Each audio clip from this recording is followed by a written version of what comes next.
ព្រឹកថ្ងៃសៅរ៍បងប្អូនអើយប្រជាជនមកផ្ទះលោកគ្រូច្រើនមែនទែនភ្លុកទឹកភ្លុកដីបងប្អូនដូចទឹកបាក់ទំនប់ចឹងគាត់មកព្យាបាលនៅផ្ទះលោកគ្រូជឿនបងប្អូនប្រហែលជាស្គាល់ហើយផ្ទះលោកគ្រូជឿនគាត់គឺជាលោកគ្រូខ្មែរដែលគាត់មើលជំងឺក៏ដូចជាមានឱសថបកាយជាច្រើនហើយក៏មានពុកម៉ែបងប្អូនមកពីឆ្ងាយច្រើនមែនទែនគ្រប់ខេត្តក្រុងនៅក្នុងប្រទេសកម្ពុជាយើងហើយសូមផ្សាយជូនវីដេអូដល់ពុកម៉ែបងប្អូនទាំងអស់គ្នាដែលចង់ស្គាល់ផ្ទះលោកគ្រូជឿនហើយចង់មកព្យាបាលបងប្អូនអាចជួយចែករំលែកបន្តដើម្បីឲ្យពុកម៉ែបងប្អូនដទៃទៀតដែលគាត់មានជំងឺនៅក្នុងខ្លួនគាត់ចង់មកព្យាបាលជាមួយលោកគ្រូជឿនលោកគ្រូជឿនគាត់មានឈ្មោះពេញថាលោកគ្រូដាំជឿនស្ថិតនៅក្នុងខេត្តកំពង់ធំស្រុកកំពង់ថ្មបងប្អូនមកដល់ស្រុកកំពង់ថ្មបងប្អូនមកសំដៅផ្សារកំពង់ថ្មហើយបងប្អូនសួរអ្នកលក់សួរអ្នករត់កង់3សួរអ្នកលក់ហើយចាប់ហួយសួរអ្នករត់ម៉ូតូដល់ទៅគាត់ប្រាប់ឲ្យផ្ទះលោកគ្រូជឿនគឺងាយរកទេហើយសម្រាប់លេខទូរស័ព្ទតំណគឺខ្ញុំមាននៅក្នុងវីដេអូចាស់របស់ខ្ញុំបងប្អូនអាចចូលឆែកមើលបានព្រោះខ្ញុំបានធ្វើវីដេអូច្រើនទៅថតសកម្មភាពផ្ទាល់តែម្ដងគឺមួយអាទិត្យគឺខ្ញុំទៅម្ដងហើយដោយសារខ្ញុំទៅជាវសិទ្ធគាត់យកមកពិសាដែរដើម្បីព្យាបាលទៅនៅផ្អែមខាងពោះជំងឺខ្ញុំក៏រឿងធូរស្បើយច្រើនដែរព្រោះជាជំងឺដែលស្រាលមិនទាន់រ៉ាំរ៉ៃណាទេប៉ុន្តែយើងទៅជាវផឹកដើម្បីបន្សាបជាតិស្ករឬជាបន្សាបជាតិពុលក្នុងខ្លួនព្រោះយើងដឹងហើយថាឱសថខ្មែរយើងគឺជាឱសថដែលជំនួយជួយច្រើនដល់សុខភាពយើងវាមិនមែនជាឱសថដែលដាក់ភ្លាមទេប៉ុន្តែយើងដឹងខ្លួនយើងអាយុយើងក៏ចាប់ពី30ឡើងជំងឺយើងក៏ចូលតិចអញ្ចឹងយើងគួរតែទិញផឹកថ្នាំខ្មែរដែលឱសថបុរាណខ្មែរយើងដើម្បីជំនួយដល់សុខភាពយើងផ្សេងអូខេបងប្អូនអរគ្នាសូមផ្សាយជូនដល់ពុកម៉ែបងប្អូនមើលទាំងអស់គ្នា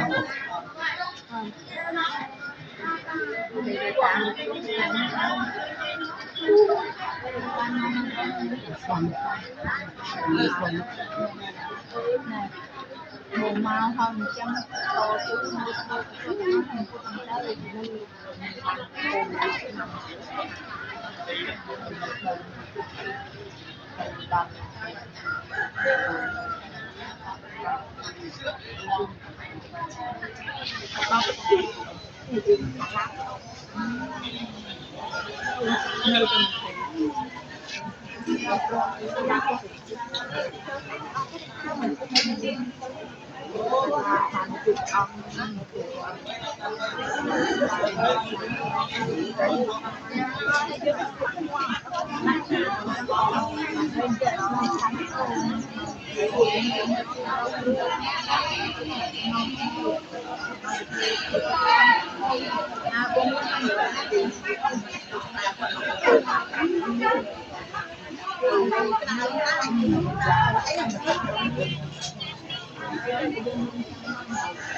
ៅមួ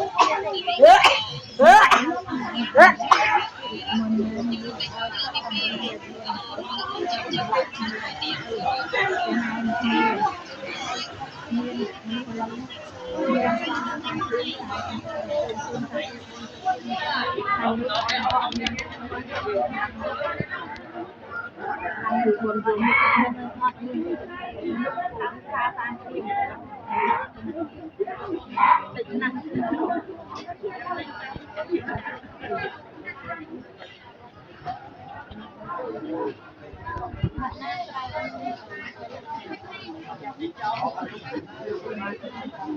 ម៉ែគេទៅលក់ឲ្យមួយម៉ាត់តា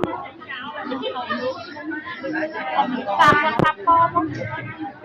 ម៉ែអុយម៉ែគេលក់ម៉ាក់ដែរông tao với nhiều ôn cho lại màu không chút con lại mình buông ôn thì tôi màu từ rồi vừa phải đặt rồi đọc đi hôm đặt đời hay đợt nào cũng vô còn học việc vụ màu thì có ơi thuốc là tích cực lùa nên tụi tích vô mà làm đầu là cục tuần xong thì hết là chân nên nhận khác không mình chia ra mấy các bạn sai lầm nha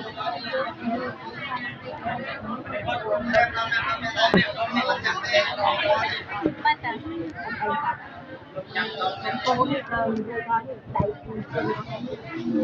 ở bàn nuôi bàn nuôi nhầm gì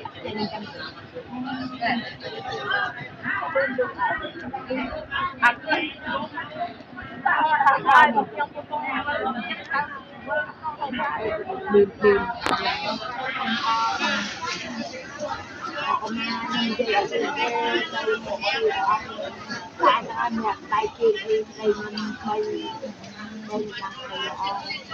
tốt lắm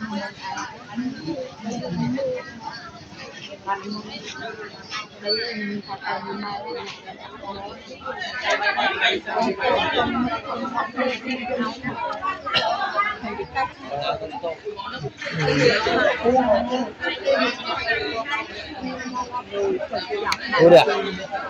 Udah. Nomor perang.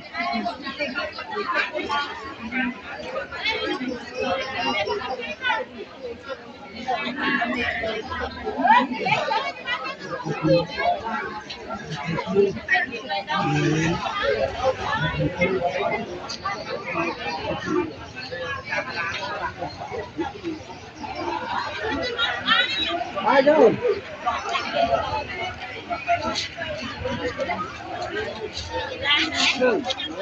Này không?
Má nó nó chua nó như thế này,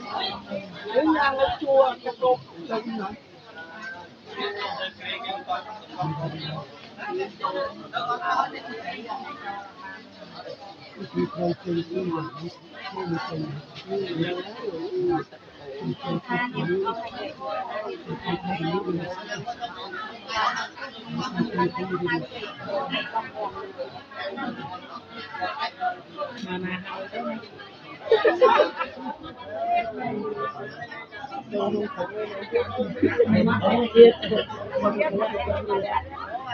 Trời ơi,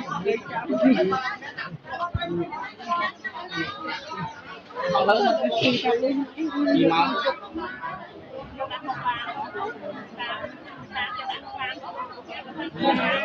Cái gì cho tao đuổi tranh chấp nhận tao ăn qua chờ là kia quá.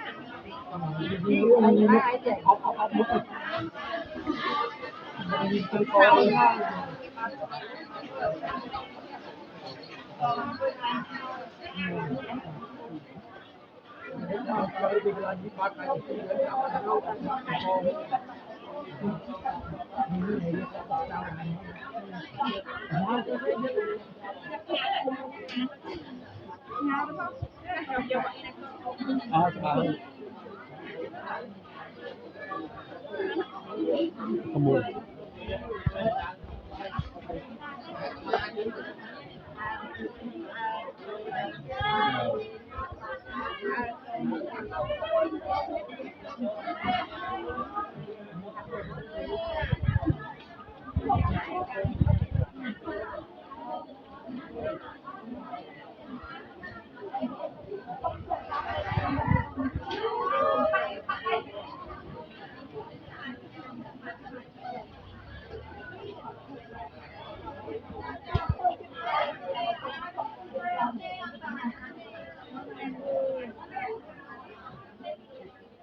Phật nuôi chung đào bờ nuôi chung đây lươn này sao bị thiệt nhiều này và cái chui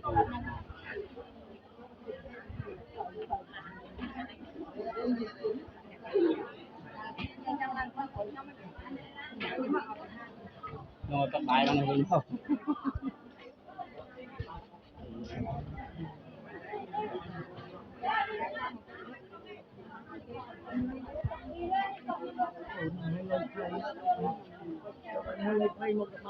cái bán nó cầm ra chứ và được theo Vinh giúp ơi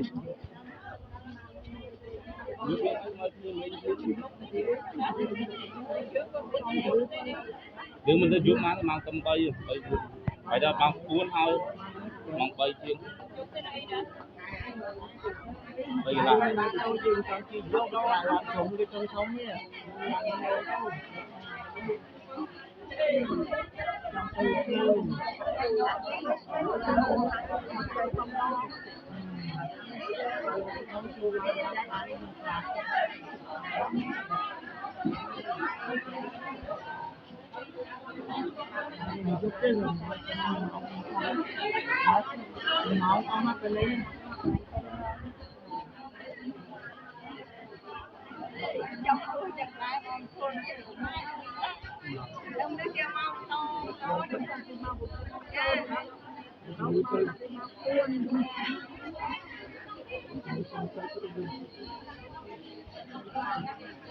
mày xua mít nằm điệp trừ nữa tuốt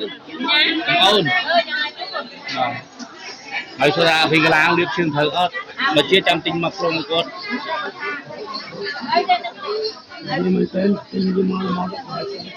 màu màu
mà đấy anh đang đấy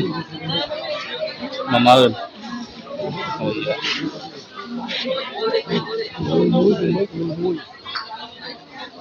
lại to lắm thọt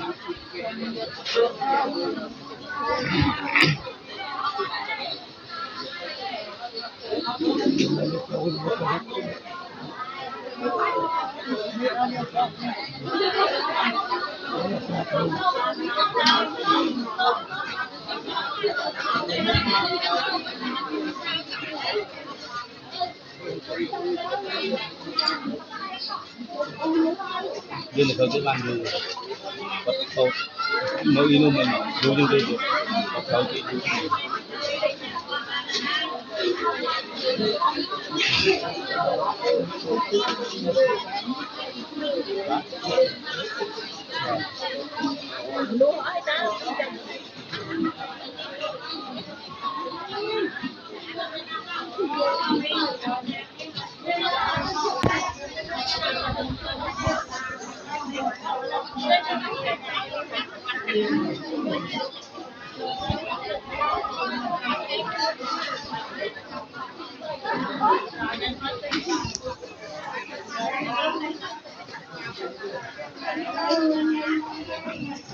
sao thì tôi vừa thấy tôi ô nặng ô ô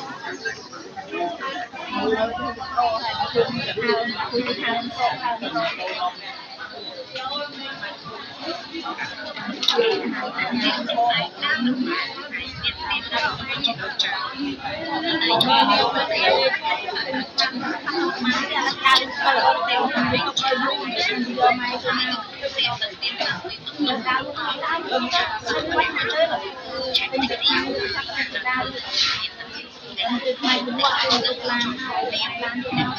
câu chia cho nó mua mình cho mau cho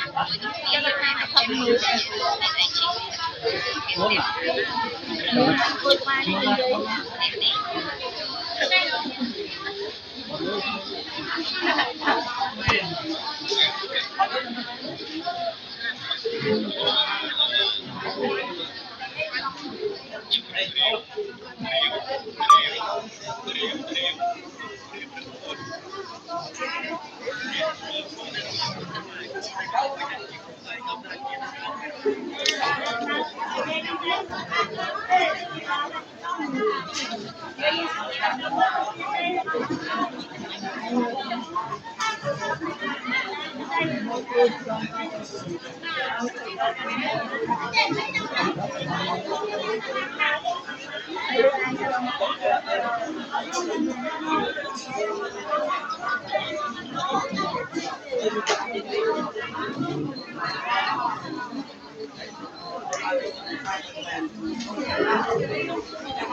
Pí đốt này, pí đốt.